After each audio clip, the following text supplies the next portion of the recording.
नमस्कार, मेरा नाम किसले सिंह है और मैं ICICI फाउंडेशन में रेफ्रिजरेशन एंड एयर कंडीशनिंग का फैकल्टी हूँ। आज के इस वीडियो में हम एक बहुत ही इम्पोर्टेंट रेफ्रिजरेशन प्रोडक्ट के बारे में जानेंगे। उस रेफ्रिजरेशन प्रोडक्ट का नाम है मिल्क कूलर, जिसका इस्तेमाल हम प्रायः डे टू डे लाइफ में बहुत सारी जगहों पर देखते हैं। जैसे अगर हम कहीं किसी ग्रोसरी शॉप में जाते हैं और वहां से अगर हमें दूध लेना है, वहां पर भी इसका इस्तेमाल होता है। इसके अलावा भी बहुत सारी ऐसी जगह हैं जहां पे इस मिल्क कूलर का इस्तेमाल होता है। तो आज के इस वीडियो के माध्यम से हम मिल्क कूलर के बारे में जानकारी हासिल करेंगे। जैसा कि आपको यहाँ एक अप्लायंस दिख रहा है, यही अप्लायंस है हमारा मिल्क कूलर। इसका इस्तेमाल बहुत कॉमन है और बहुत इंपॉर्टेंट भी है। फूड प्रिजर्वेशन के क्षेत्र में ये अप्लायंस हमारा एक मेजर रोल प्ले करता है। जैसा कि हम जानते हैं कि खाद्य पदार्थों की सुरक्षा के लिए उसे एक पर्टिकुलर टेम्परेचर पर मेंटेन करना बहुत आवश्यक होता है। जैसा कि नाम सजेस्ट कर रहा है मिल्क कूलर, तो मिल्क और उसके जैसे अन्य खाद्य पदार्थों की सुरक्षा के लिए ये इक्विपमेंट है, ये अप्लायंसेस है। तो अब हम इस अप्लायंसेस के जो एक्सटर्नल पार्ट्स हैं उसके बारे में जानकारी हासिल करेंगे।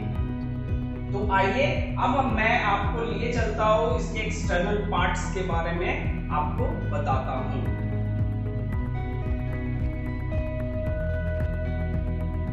अब हम इस मिल्क कूलर के एक्सटर्नल पार्ट्स के बारे में जानेंगे और इसके इंस्टॉलेशन के बारे में जानेंगे। तो एक्सटर्नल पार्ट्स अगर हम जानना चाहें कि ये कौन कौन से इसके एक्सटर्नल पार्ट्स होते हैं, तो बाहर से जो भी पार्ट्स दिखते हैं या इसको खोल के भी ये जो पार्ट्स है ये एक्सटर्नल पार्ट्स होते हैं। तो सबसे पहले अगर हम इसके बॉडी के बारे में बात करें तो ये बहुत इंपॉर्टेंट है कि अंदर जब कूलिंग हो तो बाहर का हीट अंदर लीक करके ना जाए। इसलिए बाहर का बॉडी इस तरह का होना चाहिए जो कि हीट का इंसुलेटर हो, जो कि ऊष्मा का कुचालक हो, जिससे हीट लीकेज अंदर ना हो। तो ये बॉडी, पूरी बॉडी इस तरह के मटेरियल से बनी होती है जो कि हीट का बैड कंडक्टर होता है, इंसुलेटर होता है। अब जब हम देखते हैं तो ये इसका बॉडी होता है और ये यहाँ पर हैंडल है और इस हैंडल से इसके ऊपर जब हम इसे खोलते हैं तो ये हमारा जो पूरा पार्ट है इसे हम लिड कहते हैं। ये हैंडल बहुत ही इजी ऑपरेटेड होता है, बहुत ही यूजर फ्रेंडली होता है। इसके साथ ही सुरक्षा के लिए यहाँ पर एक लॉक दिया होता है जिसे हम लॉक कर सकते हैं, सामान चोरी नहीं होगा हमारा। अब हम इस मिल्क कूलर को खोलते हैं और इसके पार्ट्स को देखते हैं। तो जैसा कि मैंने आपको बताया, ये पूरा पोर्शन जो होता है हमारा, इसे हम लिड कहते हैं। ये हमारा गैस्केट है।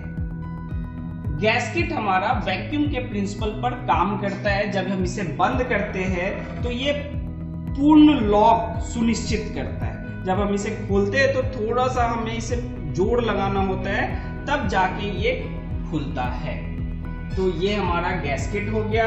इसके बाद अगर हम इसके कंपार्टमेंट की बात करें, आंतरिक पार्ट की बात करें इससे, तो ये इवेपोरेटर का पूरा क्षेत्र है। और ये कंपार्टमेंट जो है, इसे अगर आप देखें तो एक जाली के द्वारा दो पार्ट में डिवाइड किया गया है।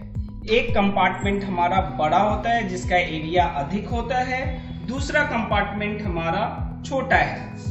वो सारे खाद्य पदार्थ जो बहुत अधिक मात्रा में हमारे पास होते हैं तो उसका एक स्टॉक इधर रख सकते हैं और बार बार जो निकालना है उसे हम यहाँ पर डाल के बार बार निकाल सकते हैं।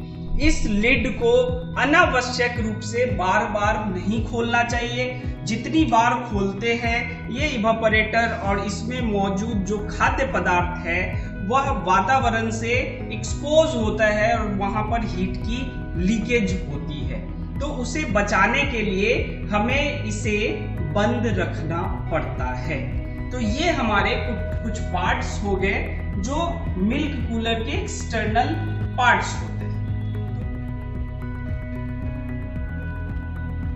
तो अब हम इसी मिल्क कूलर के इंस्टॉलेशन को देखेंगे कि इंस्टॉलेशन करते समय हमें किन किन सावधानियों को बरतना चाहिए और कैसे इंस्टॉलेशन कर सकते हैं।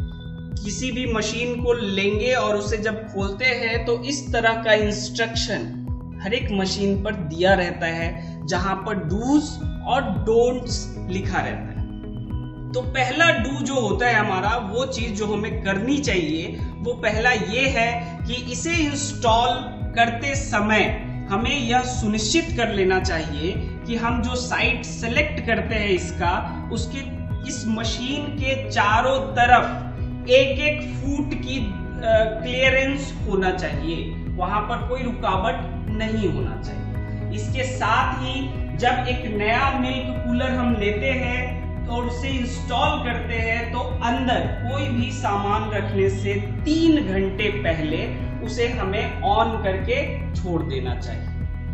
ऐसे जगह पर जहां बारिश हो रही है, डायरेक्ट इसके ऊपर बारिश का पानी गिर रहा है, वैसे जगह पर इसे हमें इंस्टॉल नहीं करना है। और इसके साथ ही जब हमारा पावर ऑफ है तो इसको खोलना नहीं चाहिए, इस लीड को ओपन नहीं करना चाहिए, क्योंकि उस समय अगर ये बंद रहेगा तो अंदर मौजूद जो भी खाद्य पदार्थ है वो कूल्ड रहेगा। जैसे ही हम इसे खोलते हैं और वातावरण से एक्सपोज करते हैं तो बाहर से गर्मी चली जाती है। और एक चीज और हमें सुनिश्चित करना पड़ता है कि रात में हम इस मशीन को स्विच ऑफ नहीं करेंगे, इसका पावर ऑफ नहीं करेंगे, क्योंकि अगर पावर ऑफ कर दिया तो उसमें मौजूद खाद्य पदार्थ जो होगा वो गर्मी के कारण खराब हो सकता है।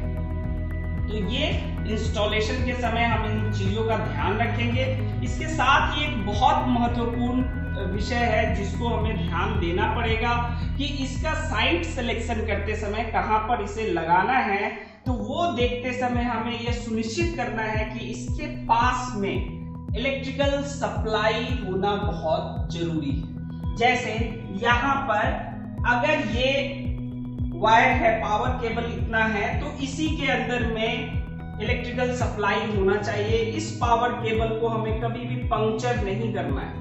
ये नहीं कि पावर सप्लाई कहीं दूर है तो हम इसे काट के इसमें और भी तार जोड़ के वहां तक पहुंचा दें, नहीं, इन चीजों को हमें अवॉइड करना चाहिए। तो नजदीक होना चाहिए, जैसा कि यहाँ पर है हमारे यहाँ पास में, यहाँ पर इसे लगाकर और इसे हम पावर दे सकते हैं। तो साइट सिलेक्शन इस तरह से हम कर सकते हैं। तो आज के वीडियो के माध्यम से मुझे उम्मीद है कि आपको मिल्क कूलर के बारे में, उसके इंपॉर्टेंस के बारे में, इसके पार्ट्स के बारे में और इसके इंस्टॉलेशन के बारे में जानकारी हासिल हुई होगी। हम ऐसे ही अन्य वीडियो के साथ आपके साथ फिर उपस्थित होंगे। तब तक के लिए stay safe, keep learning. Thank you very much.